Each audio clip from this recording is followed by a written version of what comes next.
औज़ुबिल्लाहि मिनश्शैतानिर्रजीम बिस्मिल्लाहिर्रहमानिर्रहीम अस्सलामुअलैकुम वरहमतुल्लाहि वबरकातुहू। मैं हूं आपका मेज़बान हकीम लियाकत अली खिची और आप देख रहे हैं हमारा यूट्यूब चैनल हर्बल वर्ल्ड।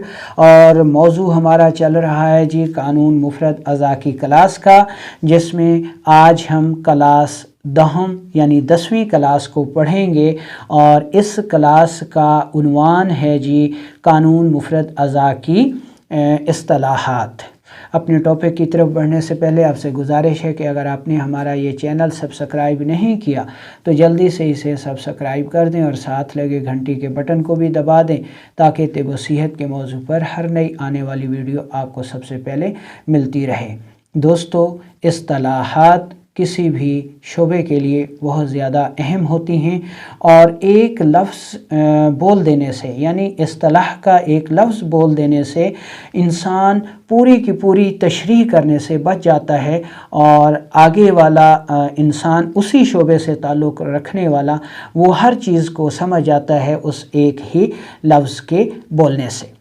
ठीक है जी, तो हम चलते हैं इसमें जो कानून मुफरद अज़ा की इस्तिलाहात हैं उनकी तरफ। तरतीब के साथ इनको आपने ज़हन नशीन करना है, क्योंकि आगे कोई एक लफ्ज़ बोलने से ही आपको हर चीज़ का पता चल जाएगा। तो इसमें सबसे पहले एक इस्तिलाह आती है जी आसाबी। दोस्तों, कानून मुफरद अज़ा में आसाबी का मतलब ये होता है इंसानी जिस्म में उज़्व राइस दिमाग। जब हम आसाबी इस्तिलाह बोलेंगे तो उससे मुराद दिमाग लिया जाएगा। ये अभी सिर्फ जिस्म की बात हो रही है, दवाओं की बात नहीं हो रही। यानी दवाओं के बारे में भी हम बताएंगे।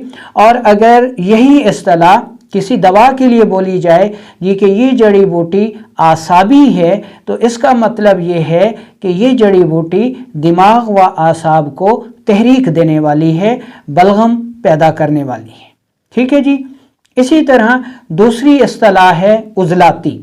उज़लाती की इस्तिलाह जो है वो कल्ब व उज़लात के लिए बोली जाती है। यानी जब हम उज़लाती कहेंगे तो उससे मुराद हमारे जिस्म का जो उज़्व राइस है वो दिल लिया जाएगा। और अगर किसी जड़ी बूटी के लिए ये इस्तिलाह बोली जाएगी कि ये जड़ी बूटी उज़लाती है, तो उसका मतलब ये होगा कि इस जड़ी बूटी में प्रोटीन है और ये जड़ी बूटी कल्ब व उज़लात को तहरीक देने वाली है। ठीक है। इसी तरह तीसरी इस्तिलाह है जी गुदी। गुदी इस्तिलाह का मतलब जिगर व गुदद के लिए बोली जाती है और इससे मुराद जिगर व गुदद लिए जाते हैं। अगर यही इस्तिलाह किसी जड़ी बूटी के लिए बोली जाएगी, यानी ये कहा जाएगा कि ये बूटी गुदी है, तो उसका मतलब ये होगा कि इस जड़ी बूटी में सफ़रा या फैट्स पाए जाते हैं और ये जड़ी बूटी जो है जिगर व गुदद को तहरीक देने वाली है। ठीक है जी। उम्मीद है कि आपको ये इस्तिलाहात समझ आ गई होंगी। अब हम आगे चलते हैं। अब एक इस्तिलाह है जी आसाबी गुदी।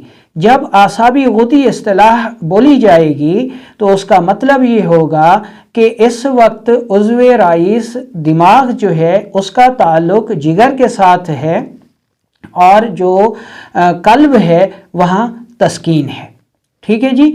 और अगर किसी जड़ी बूटी के मुतालिक ये बोला जाए कि ये आसाबी गुदी है, तो उसका मतलब ये होगा कि ये जड़ी बूटी बलगम को पैदा भी करती है और जिस्म में रोकती है और दिल में तस्कीन पैदा करती है। ठीक है जी। अब अगर इस्तिलाह बोली जाएगी आसाबी उज़लाती, तो इसका मतलब ये होगा कि इस वक्त उज़्व राइस दिमाग का ताल्लुक़ उज़्व राइस दिल के साथ है।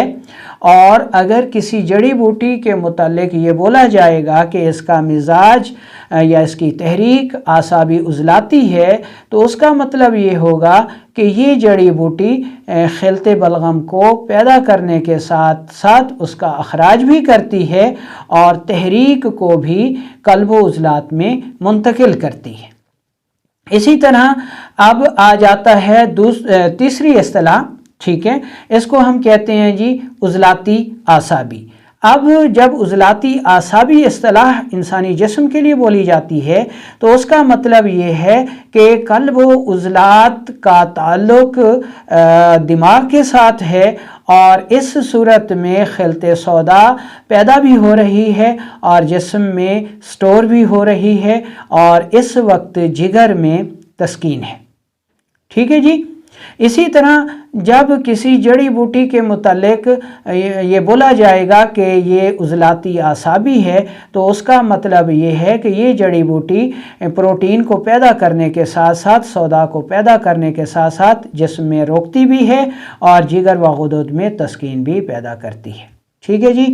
اسی طرح اگر اصطلاح بولی جائے گی عضلاتی غدی تو اس کا مطلب یہ ہے کہ عضو رئیس قلب و عضلات کا تعلق اس وقت عضو رئیس جگر کے ساتھ ہے، اور تحریک جو ہے وہ جگر میں منتقل ہو رہی ہے اور اعصاب میں تحلیل پیدا ہو گئی ہے۔ ٹھیک ہے جی۔ اور اگر کسی جڑی بوٹی کے متعلق یہ بولا جائے گا کہ یہ عضلاتی غدی ہے تو اس کا مطلب یہ ہوگا کہ یہ جڑی بوٹی خلط سودا کو خارج کرتی ہے اور خلط صفرا کو پیدا کرنے والی ہے۔